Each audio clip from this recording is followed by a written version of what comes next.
Hi everyone and welcome back to my channel. Today's video is going to be a long overdue empties, declutters, and pans video. I started the year doing these every month, and as the year has gone on, it's just been the months piling up on each other. So I have been collecting products to share with you since May. So in this video, I will be giving you all of the products that I used up in May, June, and July, along with any products I decluttered out of my collection and any products that I hit pan on. So I'm aware that this might be a bit of a long one because there's lots of products to go through. So I think we better just jump in and get started with some empties. I've got hair care and skincare and maybe even some makeup if I'm remembering correctly to go through. So let's start with skincare because I've got quite a few skincare empties to share. The first is this Cetaphil Moisturizing Cream. Very satisfying empty here. This is a really nice moisturizing cream. I started out using this on my face, but I read somewhere or saw somewhere that this might have pore clogging ingredients in it. So I ended up just using it on my body and I liked it for that purpose even more. Very useful when it comes to self-tanning for those really dry areas like elbows, knees, ankles, and all of that. I would use this almost as like a barrier cream, but also really nice for just dry skin. So I have been working on this as a body cream for a while and happy to see that this is finally finished. Would definitely recommend it to any of you who are looking for a really moisturizing body cream. I would absolutely recommend this to any of you who have really dry skin or dry patches on your skin and might be looking for a really rich moisturizing cream. This is a good one for a pretty affordable price. Next, we have a cleanser. This is the Pharmacy Clean Bee Ultra Gentle Facial Cleanser. I really enjoyed using this. It was gentle. It didn't irritate my skin. I used this in combination with like a cleansing balm or a micellar water, so I wasn't relying on this to remove my makeup. I think if you wanted a cleanser that cleansed your face and also removed your makeup in one, this probably wouldn't be the cleanser I would recommend to you because it's not harsh enough really to remove makeup. It's very gentle. So I would just remove my makeup and then cleanse my skin with this in a double cleanse, which is what I normally do anyway. So it's soap-free and sulfate-free, which means you don't get a ton of lather. So if that's something that you're used to in a facial cleanser, this might be a little bit different for you. I have used soap-free cleansers in the past, especially in the winter when my skin's just been really dry and irritated. So that didn't throw me off too much, but I did find that I was pumping out more cleanser than I normally would, just to make extra sure that my face was getting cleansed. And I think for the price of this, I don't know if I could recommend it just for that reason, that I felt like I needed more product to make sure my face was getting clean. I was gifted this way back when from Pharmacy, so I did not purchase this with my own money, but I do know that Pharmacy runs a little bit higher in terms of price point. They are sold at Sephora. So maybe if you wanted to try this, you could look for a really good deal on it. And if you're looking for something very gentle, you might not be disappointed with this one. But if you were asking me for a recommendation for a gentle cleanser, I would probably point you more in the direction of something like the La Roche-Posay Tolérane cleanser. It's very similar, but even more hydrating than this one was. So I probably wouldn't repurchase this. The other thing that kind of turned me off from this cleanser is the smell. It's just a very strong herbal smell.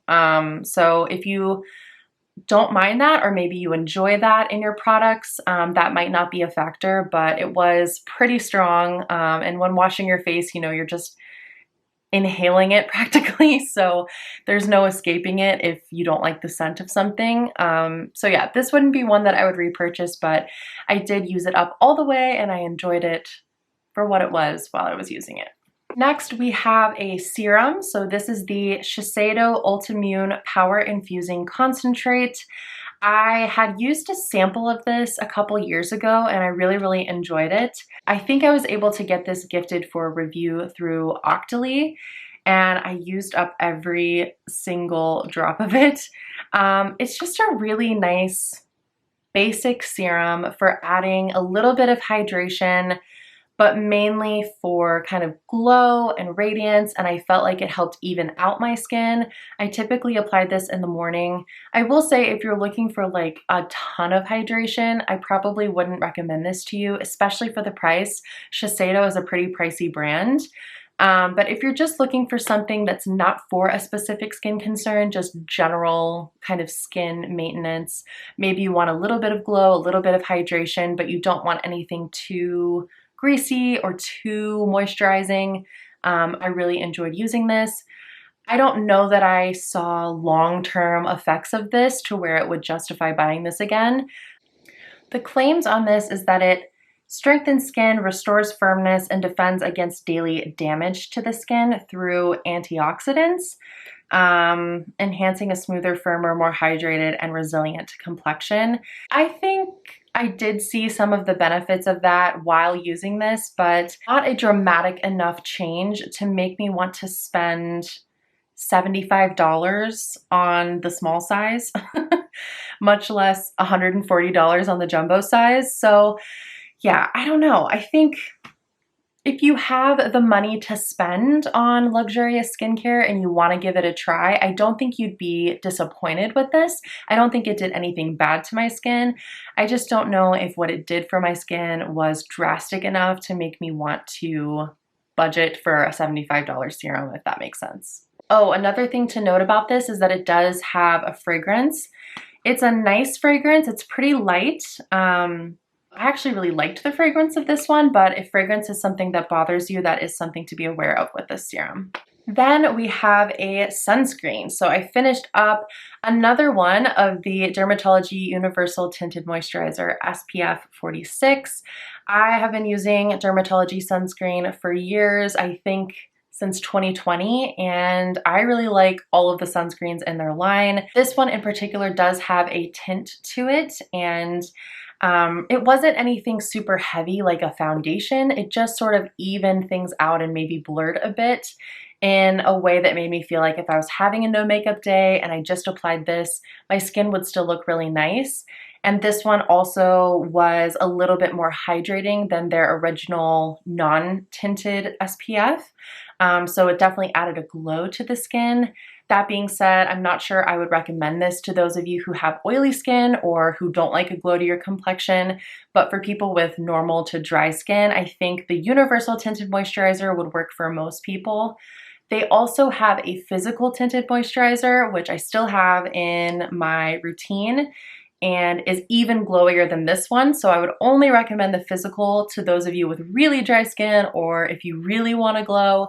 But I think the universal would work for most people in terms of the way it sits on the skin. That being said, they claim that this is a universal tint, and let's see if I can show you the color. Okay, so here's some remnants left in the bottle of what that tint actually looks like. You can see it's pretty light. So light to medium skin tones predominantly is what I think of when I see a shade like this. But they do claim that it's a universal tint. So I don't know, if you have a deeper skin tone and you've used this, I'd be interested to hear how it worked for you and if the tint actually did kind of adapt to your skin tone. But that is something to be aware of, that even though it says universal tint, how can one shade be universal? You know what I'm saying? But generally, I do really like Dermatology sunscreens. I don't get any irritation from them, and I have pretty sensitive skin when it comes to sunscreen. They don't sting my eyes, they don't disrupt my makeup or stay tacky and greasy on my skin at all. So if you're looking for a really good sunscreen, maybe just try the original Dermatology SPF. I have repurchased the original SPF probably 4 or 5 times. I'm not sure if I'm gonna repurchase this one. I'm gonna kind of hold off because since I discovered Dermatology, I've also discovered lots of other sunscreens with lots of other options for a tint. So I feel like I might want to try some other things before I try this one again, but I did enjoy it while I had it in my collection. I will insert a picture here of the next empty that I used up. I used up a travel size of the Versed Day Dissolve Cleansing Balm, and I had purchased this in the travel size section at Target. because I was doing some traveling and I liked the size of it more than anything else. I think it worked okay as a cleansing balm, but the scent was so overpowering. It smelled exactly like Tiger Balm, which, if you're not familiar, is like a really, really strong menthol, I guess would be the way to describe that scent. Not a huge fan of the way that that smells, and it just smelled like it was going to be really harsh on my skin. Can't say whether or not it actually was harsh on my skin because I didn't notice any irritation from it, but I felt like I was rubbing mentholatum or Vicks Vapor Rub on my face to remove my makeup, and yeah, just not my preferred scent when it comes to feeling like my skin is being cleaned. It's not my preferred scent in a cleansing product. I think the cleansing balm worked fine, and in a pinch, if I needed something to wash my makeup off on the go, would I grab it again in the travel size? Probably, but I would choose other things above that one, if that makes sense. And then finally, for skincare and body products, I finished up a bottle of the Tanologist Express Tan in the shade Dark. This is my second one of these, and I've decided that I think this is my favorite self-tan. I really like that it's clear. You can still see there's a bit left in the bottom because, well, obviously this is not enough to cover my whole body with. It's like a tiny amount of product. I think what I'm gonna do is keep this bottle and refill it with my Coco and Eve self-tanning mousse that I'm currently using, because the bottle on the Coco and Eve one kind of stopped working, and so now it shoots self-tan out everywhere. The Coco and Eve one has a color guard too, so it's even more messy. My favorite thing about the Tanologist is that it's clear. And initially it kind of freaked me out because I hadn't used a tanner without a color guard in it, and I was thinking, how am I gonna know if I miss a spot and all of that? But I actually think this is easier. It's easier to use a self-tan that's clear than it is to use a self-tan with a color guard for me. I had a lot less streaking, a lot less kind of mist areas, believe it or not, and also just felt a lot more confident to put clothes on, confident to lay on my sheets at night without feeling like I was gonna stain them or sit on my furniture even. So whenever I run out of my Coco and Eve one, I'm 100% going to be purchasing this one.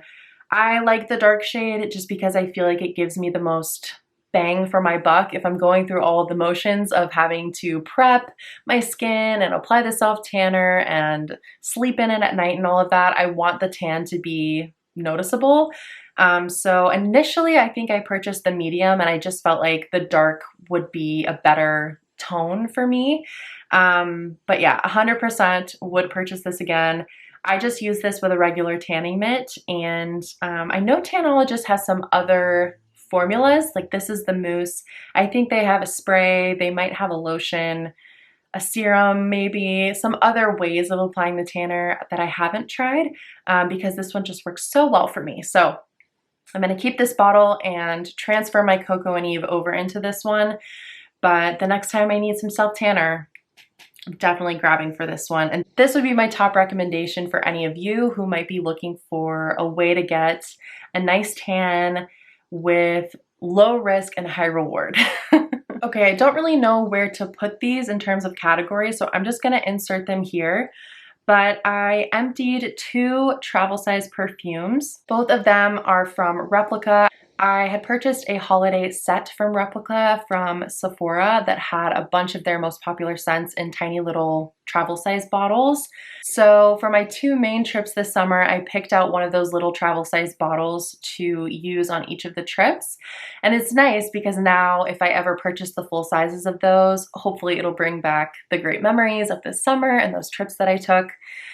So I finished up Replica Whispers in the Library, which was very warm and kind of luxurious smelling, maybe notes of amber in there. I'm not an expert when it comes to like perfumes and notes. It was very autumnal in the way that it smelled.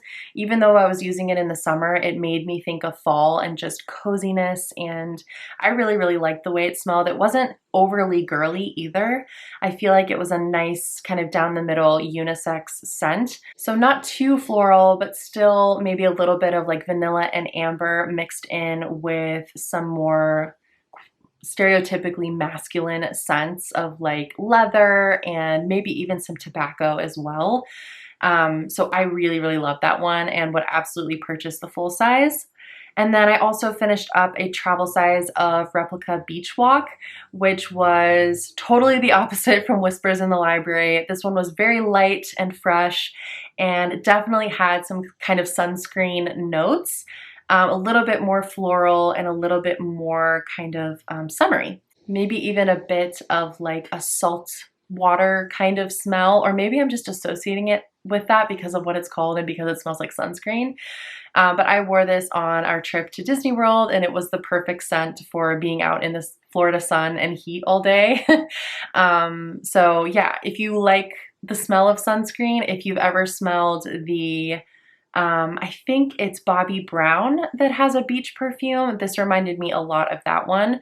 Probably not one that I would repurchase again just because I tend to go for more kind of deep, dark, warm, cozy fall and winter type scents year round.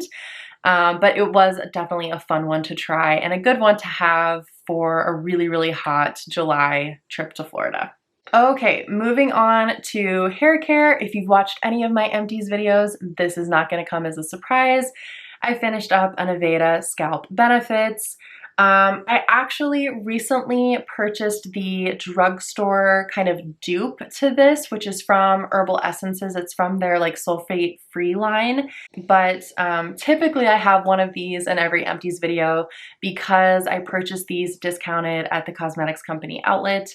Aveda is a little bit expensive for hair care for my budget, so I try to find it discounted where I can, but I just love this shampoo. I love how cleansing it is. I do have an oilier scalp and I feel like this one cuts through all that oil without stripping my hair completely or making it frizzy and dry on the ends. So if you're looking for a good balancing shampoo, especially if you have oily hair, I would recommend this one to you.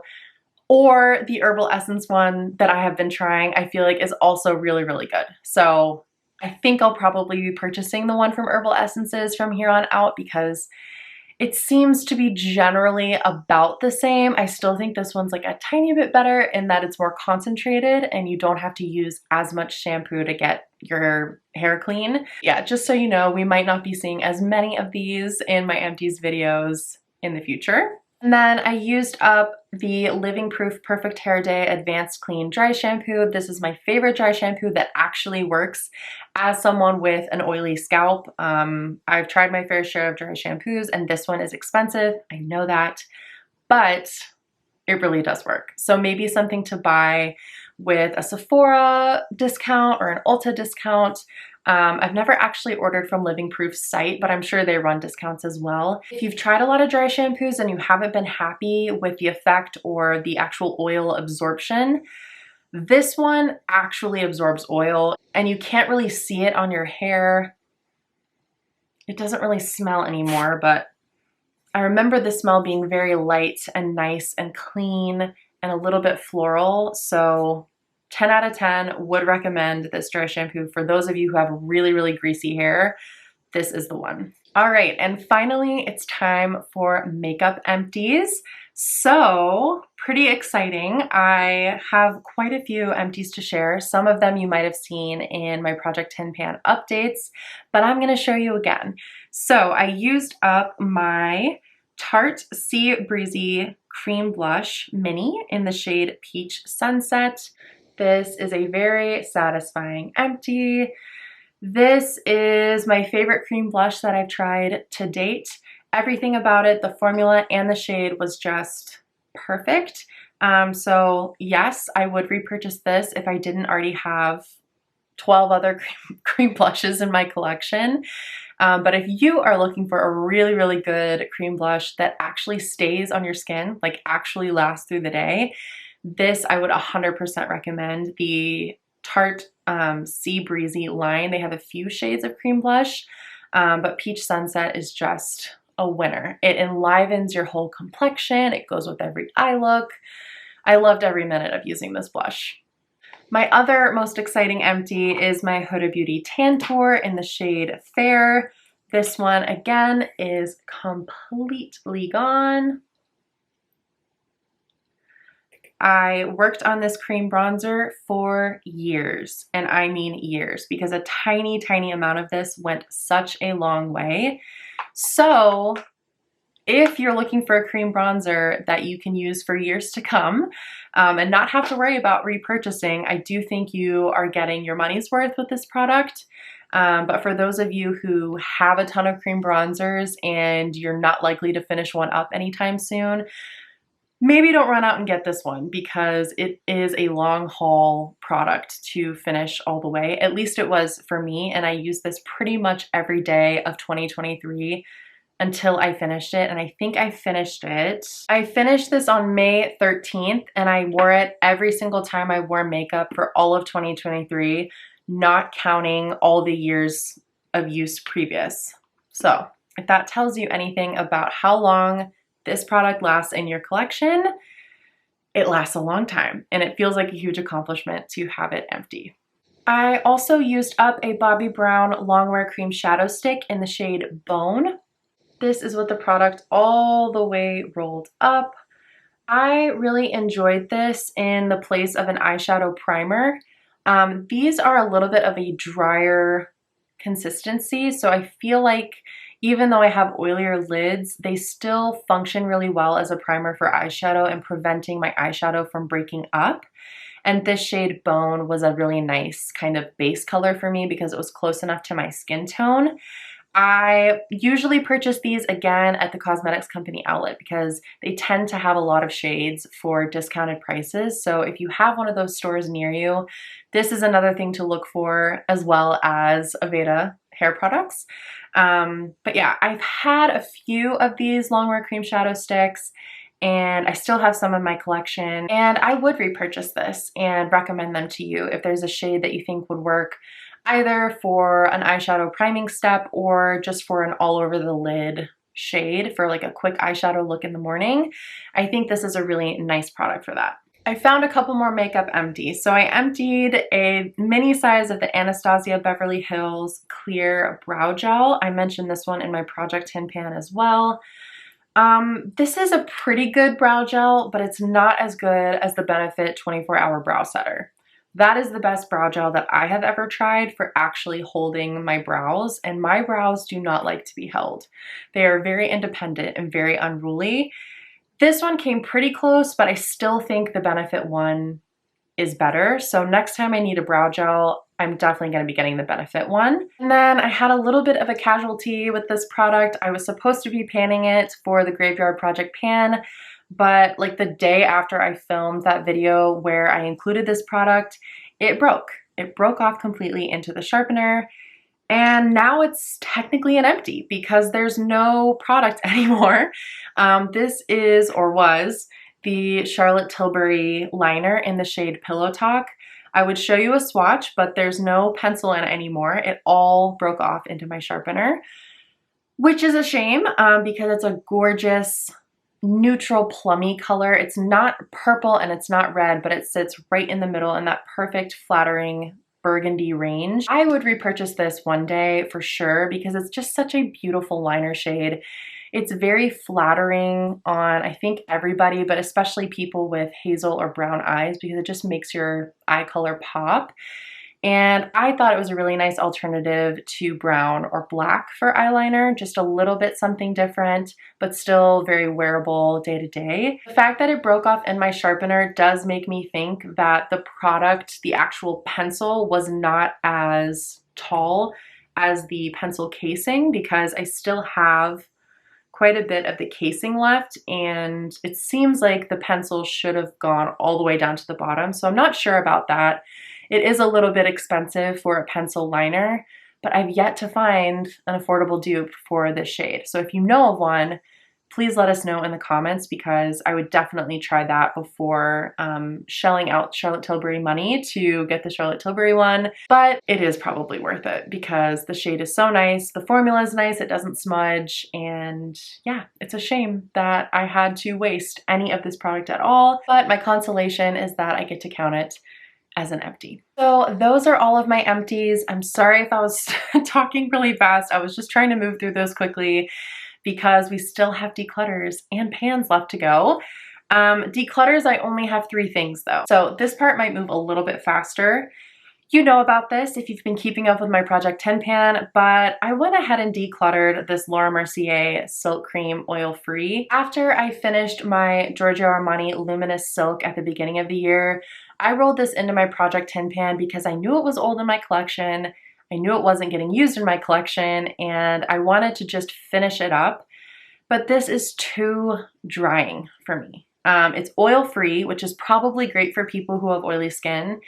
But for people who have dry skin, it is just not the one. I mean, this clung to every dry patch. It made my skin look aged and gave me fine lines that I didn't even know I had. It was just not flattering. And I tried using it in a multitude of ways to still get use out of it. I tried using it as a mixer with other foundations. I tried using it as a concealer, an eye primer. I think I even used it as a mixer with like a lipstick to try and create a cream blush. And no matter what, wherever I put this on my face, that area looked textured and dry and aged and just not good. So I finally made the decision that I had used enough of this and I was going to get it out of my life. Technically, it's still in my life because it's been living in my empties box, but after this video, it really will be out of my life because I have a lot of nice products that are much more flattering that I would rather be using than this. I think it's just more of my skin type that made this not work for me, because typically I have a lot of luck with Laura Mercier's complexion products. Her tinted moisturizer, I have it right here on my desk. This is the regular tinted moisturizer, not the oil-free one. I think that does make a difference.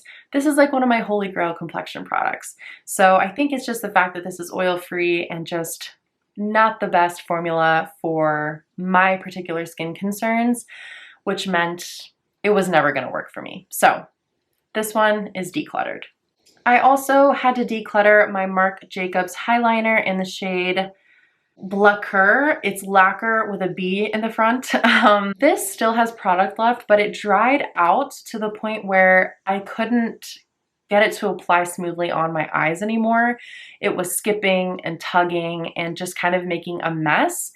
And I just made the decision to get rid of it because I've had this since Marc Jacobs Beauty first started as a brand, which was, I don't know, but it was pre-COVID times anyway. So I think this is just too old to have in my collection on principle anyway. But the fact that it's now dried out and isn't performing in the same way, I just don't have time for it. So decluttering. And finally, some of you might be shocked by this information, but I did declutter one of my palettes. Any guesses which palette it was? I ended up giving my Natasha Denona Mini Retro palette away to a friend. Nothing wrong with the formula. You all know I've talked about Natasha Denona's formula in several videos. I think her palettes generally are really, really good. This was just a color story thing for me, and I gave it to my friend Angela. I think someone else would just be able to get so much more use out of that palette because I wasn't reaching for it, and I wanted to give it to someone who wanted it anyway, and Angela was already planning to buy it, so I just asked her if she wanted mine and I sent it to her. And yeah, I'm happy that it's in better hands now with someone who can hopefully give it more love than I ever could. Are you still with me? I hope so, because this is the most exciting part of the video that I save till the end. I'm now going to show you all the pans that I've hit. Since it's been 3 months since my last video like this, I do have more pans than normal, but I'm really, really excited to show you. So we've got eyeshadow pans, but also pans and other products too. So I hit pan in my Charlotte Tilbury bronzer. This is the airbrush bronzer. I have the shade 2 medium, and I was not expecting to hit pan in this. anytime soon because I feel like this has a lot of product in it. I have had this for around a year and a half, but I haven't been using it like every single day. I've been using it every so often, but I started using it more frequently this summer and I hit pan in it, which was a surprise, but also felt like a big accomplishment because Charlotte Tilbury products are expensive, as we all know, and it's nice to know that they are getting some love in my collection. Here is that shiny, shiny pan. So that was really exciting. And then I also hit another surprise pan in a complexion product. This was in the last couple of weeks, so a little bit more recently even. I hit pan in my Pat McGrath Under Eye Blurring Setting Powder. I said when I hit pan on this, I posted it on my Instagram stories and I said, when I first got this, I didn't use it really at all because I tried using it one time and I think I used it all over my face as a setting powder and I really didn't like it. But this year in particular, I really discovered the magic of this powder when it comes to setting the under eyes. And now that I've started using this on my under eyes, it's really hard for me to use anything else. And so pretty much every time I'm doing makeup, I'm using this to set my under eye concealer.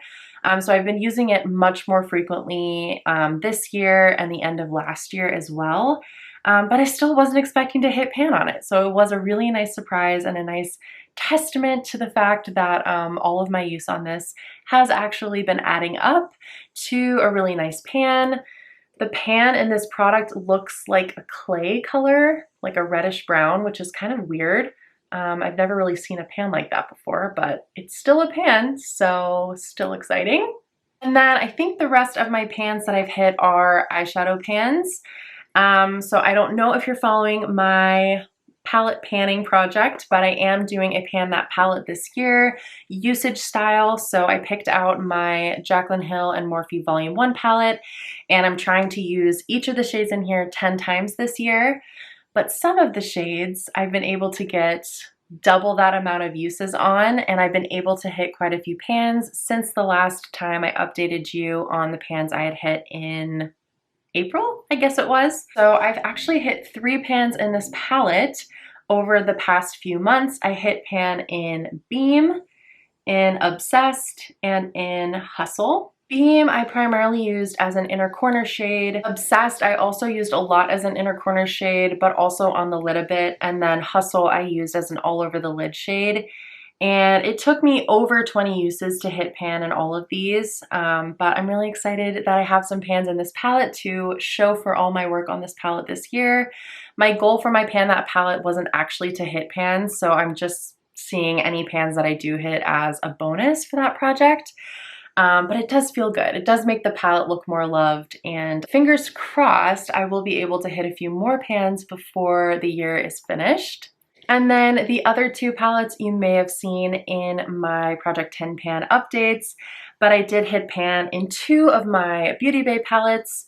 The Wilderness palette, I hit pan in the lid setting shade in this palette, which is called Snow. And my Love Notes palette, I hit pan in the lid setting shade in this one as well, which is called Cotton. I've said this before in previous videos, but I do just kind of rotate through all of my palettes with lid setting shades, use one of them until I hit pan, and then skip to the next one. So that way I feel like I'm consistently hitting pans in my collection, and lots of my eyeshadow palettes will at least have 1 pan if they have that kind of lid setting shade that is close to my skin tone.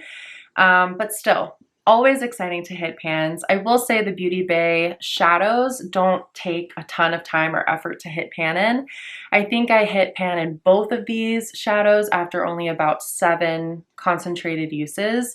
So if you have any Beauty Bay palettes and you are hoping to hit some more pans before the year ends, you might try focusing on them because it seems like the pans are pretty shallow. So that's 1, 2, 3, 4, 5, 6, 7 pans. Is that right? 1, 2, 3, 4, 5, 6, 7 pans over the course of May, June, and July. That is like unheard of for me to hit that many pans back to back. So I'm very proud of myself and very happy.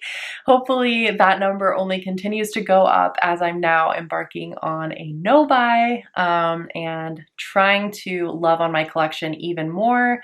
I'm hoping to see some more pans coming through before the end of the year. But that is everything for today's empties, declutters, and pans video. Thank you for sticking with me as I tried to speed through all of these products.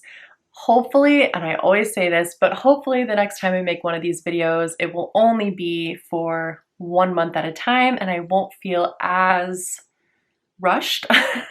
Let me know in the comments down below if you have finished, decluttered, or hit pan on any products over the past few months. I would love to know. And give the video a like before you go if you liked it. I would also love to have you subscribe to my channel if you haven't done that already, so that I can see you in the next one. My next video should be up in the next few days, so I hope to see you there, and I will talk to you then. Bye.